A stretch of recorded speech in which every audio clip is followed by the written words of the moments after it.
Tiyak nakikiligin ang mga fans ng BTS sa panibagong kanta ng grupo na alay para sa mga ARMYs. Pinamagatan itong Come Over kung saan mismo ang BTS member ang nag-produce at nagsulat ng kanta.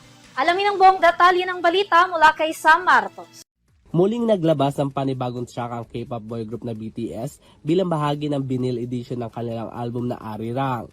Inanunsyo ng Big Hit Music sa kanyang page kung saan ang iniris nilang vinyl edition ay naglalaman ng 14 tracks na mula sa Arirang studio album kasama ang bagong dagdag na kanta na pinamagatang Come Over na exclusive lamang na mapapakinggan sa kanilang long play o LP. Ang